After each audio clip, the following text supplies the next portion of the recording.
मैं अपने प्रेस के साथियों का धन्यवाद देता हूं।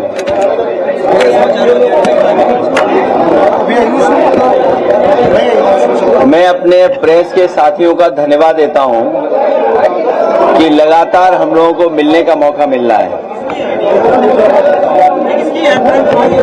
लगातार हम लोग जब जब संगठन की बैठक कर रहे हैं उसके बाद हमें और आपको मिलने का मौका मिलता है।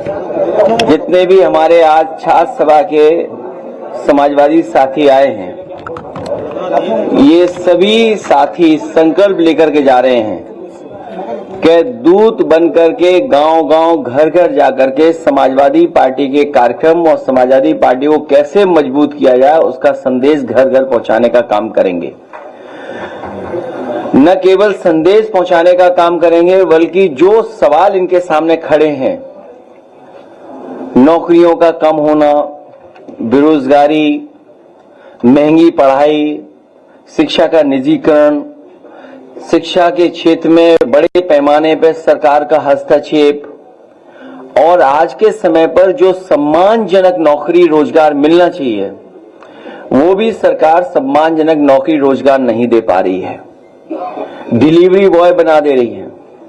जो लोग ये कहते थे कि सस्ती पढ़ाई कराएंगे, एजुकेशन को बेटर करेंगे, लेकिन निजीकरण के बहाने पढ़ाई लिखाई और रोजगार नौकरी हमारे पीडीए परिवार से दूर करते चले जा रहे हैं। जब निजीकरण होगा शिक्षा का, विदेशी यूनिवर्सिटीज आएंगी तो हमारे बच्चों की पढ़ाई भी बहुत महंगी हो जाएगी, वो पढ़ नहीं पाएंगे, उन्हें नौकरी रोजगार से दूर करने का ये साजिश षड्यंत्र चल रहा है।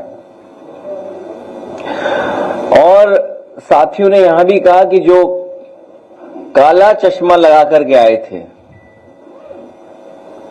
वो उजाला नहीं देख सकते।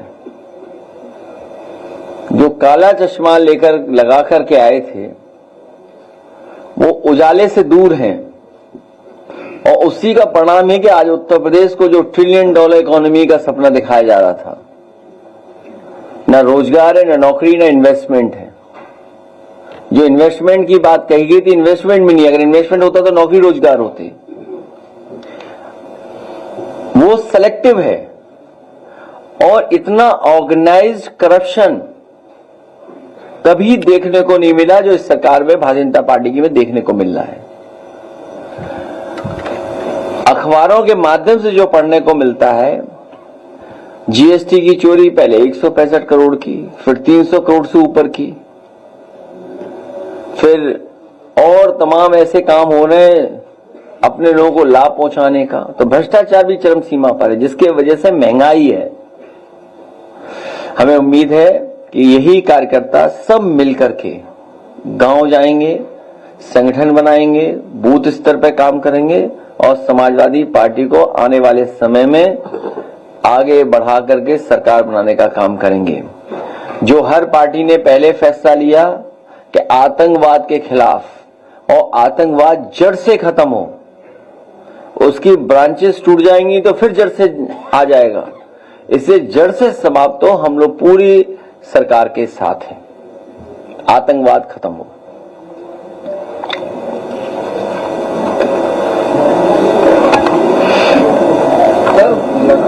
पुलिस की साइबर फ्रॉड का शिकार और फर्जी वारंट जारी करके लोगों को गिरफ्तार करवाया जा रहा है, इस पर क्या कहते हैं? ये अनुपयोगी सरकार बनकर के आई है, अनुपयोगी। और अयोग्य सरकार है। जब डिजिटल की बात हुई तो साइबर क्राइम इतना क्यों बढ़ गया, या साइबर फ्रॉड क्यों बढ़ गया, या म्यूल अकाउंट्स क्यों इतने हो गए? आपको याद होगा देश की सबसे बड़ी बैंक ने एक अखबार में ऐड दिया था जिसमें एक गधा जेल के अंदर है, और जब आपत्ति हुई उस ऐड पर, उसके बाद से वो ऐड अभी तक नहीं आया। साइबर फ्रॉड में या जो इस तरह का क्राइम हो रहा है, यूपी नंबर 1 है। सबसे ज्यादा इस तरह का फ्रॉड यूपी में हो रहा है और सरकार हाथ पे हाथ रख करके बैठी हुई है। आए दिन लोगों से पैसा लूटा जा रहा है, कभी डॉक्टरों से, कभी आईएएस ऑफिसर से, कभी और पुलिस ऑफिसर से। कोई भी नहीं बचा पा रहा है। जो कम जानकार हैं उन पे भी हो रहा है और जो जानकार हैं, पढ़े लिखे हैं, उनके साथ भी हो रहा है फ्रॉड। और सरकार कुछ नहीं कर पा रही, इसीलिए यूपी नंबर 1 है साइबर क्राइम में और साइबर फ्रॉड में। सर, जहाँ तक की शिक्षा की बात है तो जो सरकारी स्कूल है 1 से 5 तक की, उसमें जो बच्चे हैं लगातार जो एडमिशन हो रहे हैं प्राइवेट में हो रहे हैं, लेकिन सरकार ये नहीं सुनिश्चित कर पा रही है कि जो बच्चे सरकारी में नहीं एडमिशन हो पा रहे, क्योंकि ऐसे स्कूल है जिसमें 20 से 25 बच्चे हैं। इस बार चुनाव जो होगा वो होगा चुनाव योगी बनाम प्रतियोगी। जो पढ़े लिखे लोग हैं, जो रोजगार चाहते हैं, जो शिक्षा के क्षेत्र में बदलाव चाहते हैं, गुणवत्ता के साथ शिक्षा चाहते हैं, वो सभी इस सरकार को हटाने में लगेंगे। बिजली कर्मी लगातार प्रदर्शन कर रहे हैं और निजीकरण है उसको लेकर उनकी तमाम मांगे हैं, धरने पर बैठे रहते। धिक्कार ऐसी सरकार पर जो सुनवाई न कर रही हो और निजीकरण में जा रहा हो। हमने इसीलिए कहा जब सब बेचा जा रहा है तो जब जेपीएनआईसी बेचें तो हम लोगों को भी जानकारी दे दें। तो खराब हादसे बनते चले आज अलीगढ़ में भी हादसा हुआ है, उसको 4 लोगों की मौत हो गई है। प्रतिदिन बड़ी संख्या में लोगों की जान जाती है। प्रतिदिन यूपी नंबर 1 है रोड एक्सीडेंट्स में। साउथ इंडियन जो स्टेट्स हैं उनमें से कुछ है, डेटा आता है जो डेटा कह रहा है। जो सुरक्षा को लेकर के और जो इंतजाम सरकार को करना चाहिए वो नहीं कर रही, जिसकी वजह से ये घटनाएं हो रही हैं। सरकार कई कारण बता सकती है, लेकिन सरकार की जिम्मेदारी बड़ी है कि इस तरह के रोड एक्सीडेंट्स ना हो जिससे जान लोगों की न जाए। अखिलेश जी, पूर्वांचल की सबसे बड़ी और सस्ती मार्केट है वाराणसी की दाल मंडी। वहाँ 10,000 दुकानें हैं, करोड़ों का डेली का व्यापार है, लेकिन श्रद्धालुओं की परेशानी का हवाला देकर के 10,000 दुकानें तोड़ी जा रही हैं। हमारा डेलीगेशन मिला था उनसे, लीडर ओपोजिशन मिले थे। जो विकास विनाश की ओर ले जाए हम उसके पक्ष में नहीं है, उजाड़ दे हम उसके पक्ष में नहीं है। कुछ लोगों के हाथ में ही विनाशकारी रेखा है, उनसे सावधान रहें। सभा के नेता और कार्यकर्ता देश में गाँव-गाँव जाकर मेहनत भी करते हैं, लेकिन आमतौर पर जब प्रदर्शन करते हैं तो लोग कभी तरीके प्रशासन की इंसानी पर आ जाते हैं। कई कार्यकर्ता समर्थक आपके साथ थे जिनसे हमारी बात हुई, कई लोग हमारे पास भी आए, उनका कहना है कि मुझे पुलिस काम कर रही है। पुलिस उन्हें पक्का कार्यकर्ता बना रही है।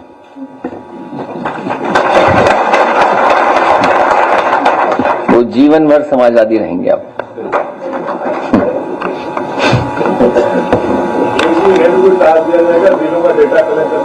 किसके लिए वो हम लोग बैठ के तय कर लेंगे। इन लोगों को भी जिम्मेदारी से काम करना है। नंबर 1 अनुशासन, दूसरा व्यवहार अच्छा, तीसरा एक दूसरे के प्रति सम्मान की तरह, सम्मान से देखना, सम्मान से जुड़ना। तो ये काम लगातार करते रहेंगे। लोग पीढ़ी की ताकत को और मजबूत करेंगे।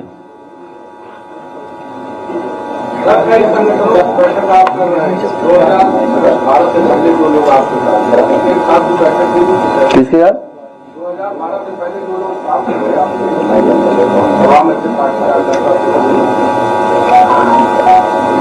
नहीं, मेरी जानकारी में नहीं है। जो जानकारी आप पर है वो मेरे पास, वो जानकारी नहीं है जो जानकारी आप पर है। वो जानकारी अभी आई नहीं है हमारे पास। लेकिन सुनने में आ रहा है कि कुछ मंत्री लोग सरकार के खिलाफ बहुत बुरा भला कहेंगे चुनाव आने के पास। उसी को मैनेज करने में लगी हुई बीजेपी। पाकिस्तान और हिंदुस्तान के बीच जो बात चल रहा है, जैसे जो हमले किए हैं, उसमें बीजेपी ने एक पोस्टर लगाया है, पुराना एक तस्वीर है, उसमें ये कहा गया था कि मोदी को बता देना। दूसरी तरफ एक महिला को खड़ा किया गया था और एक पुलिस बोल रहा है वो तस्वीर मैंने मोदी को बता दिया। आप लगता है कि इस समय इस तरह के पोस्टर लगाया जाना चाहिए? बीजेपी ने पोस्ट किया है। नहीं, मेरी जानकारी में नहीं आया है। लेकिन इंडियन डेमोक्रेसी में और डेमोक्रेसी में जब ऑल पार्टी मीटिंग हो उसमें ये बातें हम लोग सुझाव के तौर पर रख देंगे कि इतनी बड़ी जो महत्वपूर्ण योजना बना रही है भारत सरकार, कोई भी पॉलिटिकल लाभ किसी दल को नहीं लेना चाहिए और किसी इवेंट को पॉलिटिकल इवेंट नहीं बनने देना चाहिए, क्योंकि आतंकवाद खत्म हो, हमारी सीमाएं सुरक्षित हों और हमारी फौज का मनोबल बढ़े। सबसे बहादुर फौज है हमारी और दुनिया में इतनी कठिन परिस्थितियों में बहुत कम देश की फौजें होंगी जो काम करती होंगी। कहां सियाचिन जहां -डिग्री का टेम्परेचर और कहां +50 -50 में काम करते हैं जो लोग। तो इन कठिन परिस्थितियों में फौज जो काम कर रही हो और इस समय जिस तरह की चीजें हो रही हैं उस समय हम सब लोगों को फौज का साथ और जो सरकार फैसला ले रही है उसके साथ। सवाल खड़े कर रहे हैं कि नहीं बता रही सरकार कितने मारे।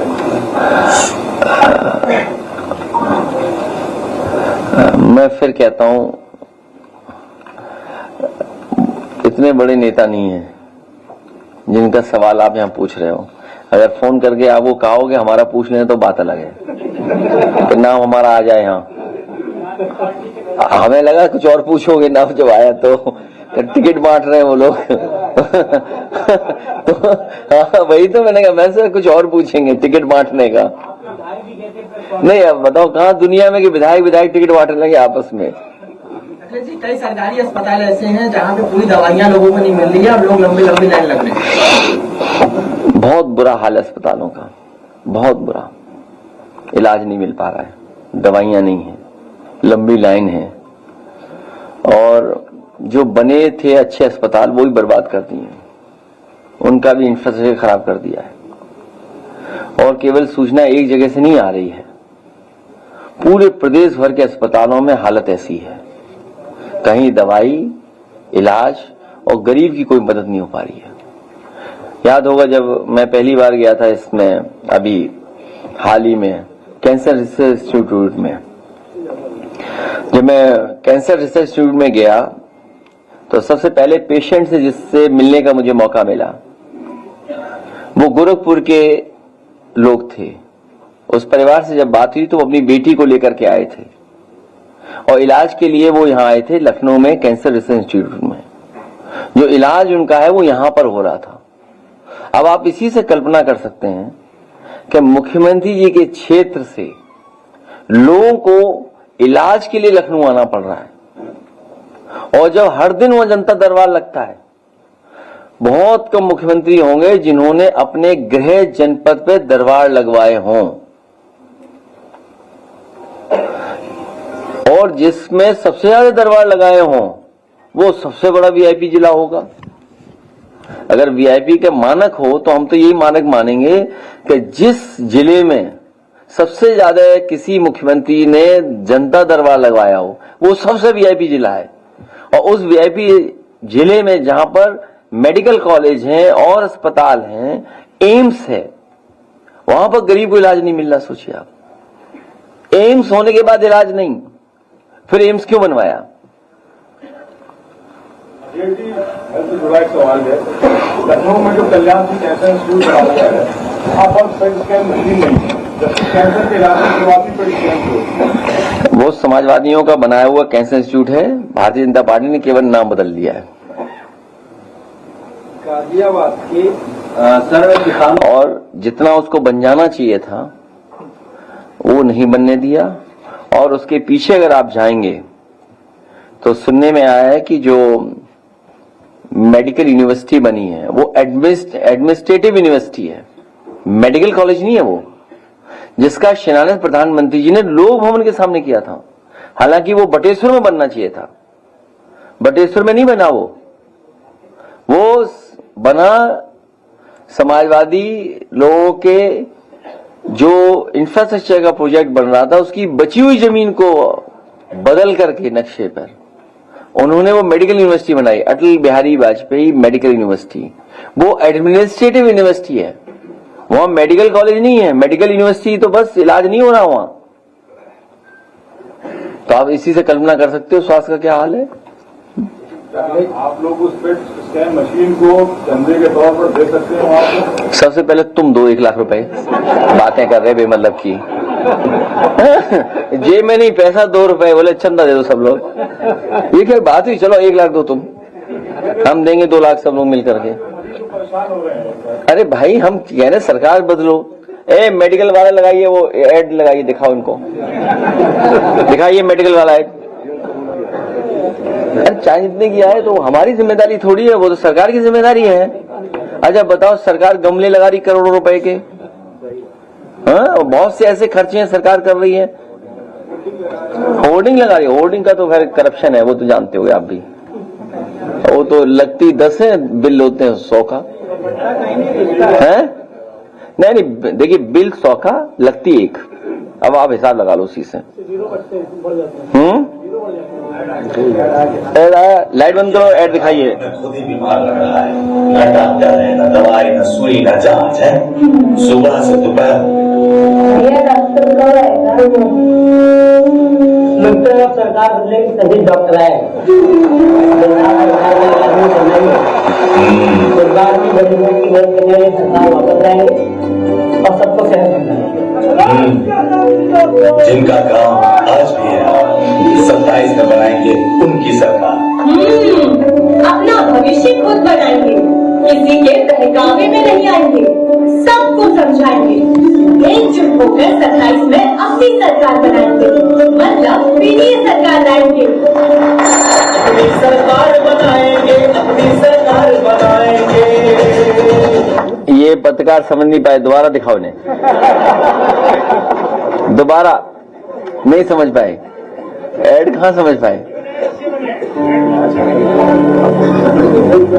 ये अस्पताल तो अपने खुद ही बीमार लग रहा है, न डॉक्टर है, न दवाई, न सुई, न जांच है। सुबह से दोपहर सरकार बदलेगी तभी डॉक्टर आए। सरकार का इलाज नहीं करना ही होगा। इस बार हम गरीबों की मदद करने वाली सरकार वापस आएंगे और सबको सेहत मिलेगी। जिनका काम आज भी है, 27 में बनाएंगे उनकी सरकार। अपना भविष्य खुद बनाएंगे, किसी के बहकावे में नहीं आएंगे, सबको समझाएंगे, एकजुट होकर 27 में अपनी सरकार बनाएंगे, मतलब पीडीए सरकार लाएंगे। अपनी सरकार बनाएंगे, अपनी सरकार बनाएंगे।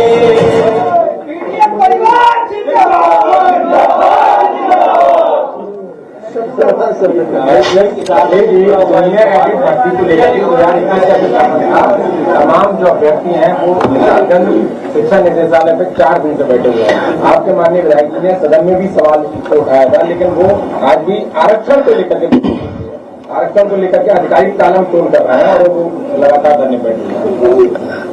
नौकरी और आरक्षण बीजेपी के एजेंडे में नहीं है। नौकरी और आरक्षण बीजेपी के एजेंडे में नहीं है। माननीय रविदास लखनऊ के किसी को जनता से दान करा के हॉस्पिटलों को दिया करते थे, सामने उनको कहना चाहिए रविदास मल्होत्रा जी जो मंत्री नहीं है, उन्होंने जनता से दान कराया। आपकी बात मैंने मान ली, रविदास जी आने वाले समय मंत्री बनेंगे। भाई बात मान ली आपकी, अभी तो बना ही नहीं सकते, अभी तो हटाना है हमें। रविदास जी ठीक है, कहाँ हो, सुन लिया, ठीक है। भाजपा का कहना है हाँ, इंडोर आप कर रहे हैं, इसलिए गर्मी कारण इंडोर करके कर रहे हैं। उन्हें क्या परेशानी है, उन्हें क्यों गर्मी लग रही है। भाई इंडोर बैठक क्यों नहीं करें हम, उनकी कहाँ हो रही है बैठक, धूप में। उनकी बैठकें कहाँ हो रही हैं। ऐसा है, आपको पता होगा, एक यहां से भगाए गए थे उनके प्रभारी, वो डर के दोबारा उन्हें बुला लिया गया है। वो भी इंडोर कर रहे हैं मीटिंग, नहीं कर रहे इंडोर, अरे लो, तुम्हें नहीं पता, इतना अनुभव है तुम्हें, चेहरे से दिख रहा बहुत अनुभव है। अब आप सोचो, पता करना, इंडोर मीटिंग हो रही है, 1 नेशन 1 इलेक्शन। वो क्या दोपहर में कर रहे हैं, धूप में कर रहे हैं, या कपड़े उतारे कर रहे हैं बात गर्मी में? ये कोई बात हुई? मतलब कोई इशू है ये? कोई क्या हम इंडोर मीटिंग कर रहे हैं? अरे भाई इंडोर मीटिंग है तो इंडोर, हमारे पास ऑडिटोरियम है, इंडोर कर रहे हैं, ये क्या बात हुई? अच्छा तुम क्या धूप में बैठ लोगे? चलो अगली बार चौधरी साहब, अगली प्रेस दोपहर में बाहर होगी। बिल्कुल, हम लोग सोना बात लेंगे उसके साथ, सोना बात के साथ। नहीं, सबकी जगह नहीं है ना, हम सब लोग बैठेंगे ना सोना बात में। नहीं, कौन कह रहा है कि हमारी इंडोर बैठक हो रही? कौन नेता कह रहा है उनका? कौन है नेता उनका कह रहा है? नाम नहीं पता मुझे। नहीं, नाम बता दो ना, तो हम और कुछ भी कह देंगे। नहीं, कुछ नहीं। इंडोर तो इसलिए कि हमारे पास इंफ्रास्ट्रक्चर है, और अच्छा बनाएंगे इंफ्रास्ट्रक्चर। यही तो हम चाहते हैं कि इंफ्रास्ट्रक्चर अच्छा हो प्रदेश का। देखिए, अगर जेपीएनआईसी का ऑडिटोरियम चल गया होता, जो ऑडिटोरियम हम लोगों ने बनाया, देश का one of the best auditorium था वो, आपको विज्ञान भवन से भी अच्छा मिल गया था। भारतीय जनता पार्टी के लोग जेलस लोग हैं, किसी भी अच्छे काम को पसंद नहीं कर सकते। रिवर फ्रंट देश का एग्जेम्पलरी काम है, ये गोमती रिवर फ्रंट, और आपका बंद कर दिया, नहीं बनने दे रहे हैं।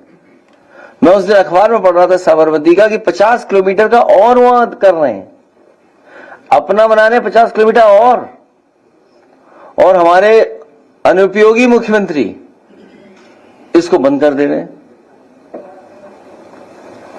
जेपीएनआईसी पे ही अब आया है कि एनडीए 8 वर्षों बाद जेपीएनआईसी को फिर से खोलने जा रहा है। मैंने आपसे निवेदन किया है, आपके माध्यम से सरकार तक बात पहुंच जाए कि जिस तरीके से उन्होंने बहुत से सरकार के एसेट्स को बेचा है, इसको अगर बेचेंगे तो हम समाजवादी लोग मिलकर के चंदा लेकर के इसको खुद खरीद लेंगे हम लोगों ने, क्योंकि इसके साथ हमारा आइडियोलॉजिकल जो इमोशनल अटैचमेंट है वो बड़ा है। जिसको नेताजी ने शुरू किया हो, शिलान्यास किया हो, और उस समय बहुत से देश के बड़े लीडर्स आए थे, और आज भी लोहिया पार्क वही है, उसी का हिस्सा कट करके जेपीआईसी बना है। लोहिया पार्क में आप खुद मुझसे बेहतर जानते होंगे, कोई आईएएस ऐसा नहीं जो वहां टहलता हो। जो हम लोगों पे अन्याय करता है आईएएस, वो भी वहीं घूमता है, वहां के पेड़ पौधे देख रहे हैं कि कौन है ऐसा। और आज भी सबसे अच्छी क्वालिटी का प्लांटेशन आपको लोहिया पार्क में मिलेगा या जनरल पार्क में मिलेगा। अखिलेश जी, एएमयू की जमीन पर नगर निगम ने अपना बोर्ड लगा दिया है, और वहां की जो जमीन का विवाद है वो आपके करता है, उसकी उठाने। जब देश पूरा एक है और पाकिस्तान से खतरा पैदा हो रहा है, आतंकवाद से खतरा पैदा है, उस समय सरकार को कोई अन्याय का काम नहीं करना चाहिए, अननेसेसरी काम नहीं करना चाहिए।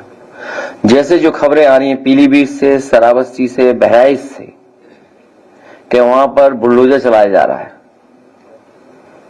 तो ये सरकार जब स्वीकार कर रही है कि सब दल एक है, तो इस तरह के काम सरकार को नहीं करना चाहिए। और कई बार हम लोगों ने आपसे इसी जगह कहा है कि मुख्यमंत्री आवास का भी नक्शा पास नहीं है, ये जो है आवास, इसका भी नक्शा नहीं पास है। अखिलेश जी, वीडियो वायरल हो रहा है, उसमें ट्रेन में यात्री को जो पेंट्री के वेंडर्स हैं, ठेकेदार हैं, उन्होंने मार के उसके कपड़े फाड़ दिए, सिर्फ इसलिए कि उसने शिकायत कर दी थी। पानी महंगा बेच रहे थे, बाकी खाने का सामान महंगा बेच रहे थे, उन्होंने बकायदा उसको उतार के खूब पीटा है, पूरे कपड़े फाड़ दिए, और कोई एक्शन उनके खिलाफ नहीं। अब वीडियो वायरल हो गया, हो सकता है मंत्री जी तक पहुंच जाए तो कार्रवाई करें उस पर। तो है ऐसे मंत्री, ऐसे बन गए, कैबिनेट में चले गए होंगे ऐसे लोग, उन्हीं के माध्यम से ये सब हो रहा है। वो अपने आप जानकारी भी मिलेंगी बात। खेतों में जो है सांड और गाय के अलावा बंदरों की पूरी झुंड जा रही है, पूरा फसल तबाह कर रहे हैं।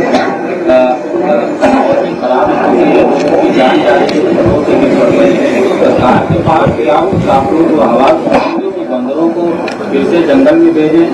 दूसरी बात यही सर कि जो पेड़ लगाए जा रहे हैं वो बंदर नहीं है, तो बंदर जो है जंगलों से खेतों में आ रहे हैं। बहुत ही हमारे अनुभवी पत्रकार हैं जिन्होंने ये सवाल पूछा है। बहुत दिनों बाद पूछ रहे हो आप बहुत दिनों बाद पूछ रहे हो।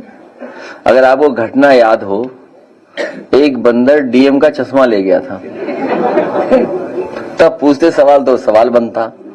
अब इतने वर्षों बाद आए हो, बताओ डीएम साहब का चश्मा ले गया बंदर। जल जीवन मिशन के द्वारा गाँव की सड़कों को खोद के डाल दिया, लेकिन अभी तक उसकी न मरम्मत। ये लोकसभा में भी कई बार उठ चुका सवाल। अखिलेश जी, असदुद्दीन ओवैसी ने सर्वदलीय बैठक के बाद बयान दिया, उसमें उन्होंने कहा कि वो सशस्त्र बलों और सरकार की सराहना करते हैं ऑपरेशन सिंदूर पर। आप क्या कहेंगे सरकार से? आप बुराई करोगे? कर लो बुराई। तुम गाइडलाइन नहीं पढ़ी अभी तक? गाइडलाइन नहीं पढ़ी इन्होंने? ए भाई गाइडलाइन पढ़ ले। मेरे समझदार पत्रकार गाइडलाइन पढ़ ले। बहुत धन्यवाद। तुम पे सवाल ही खत्म है। तुम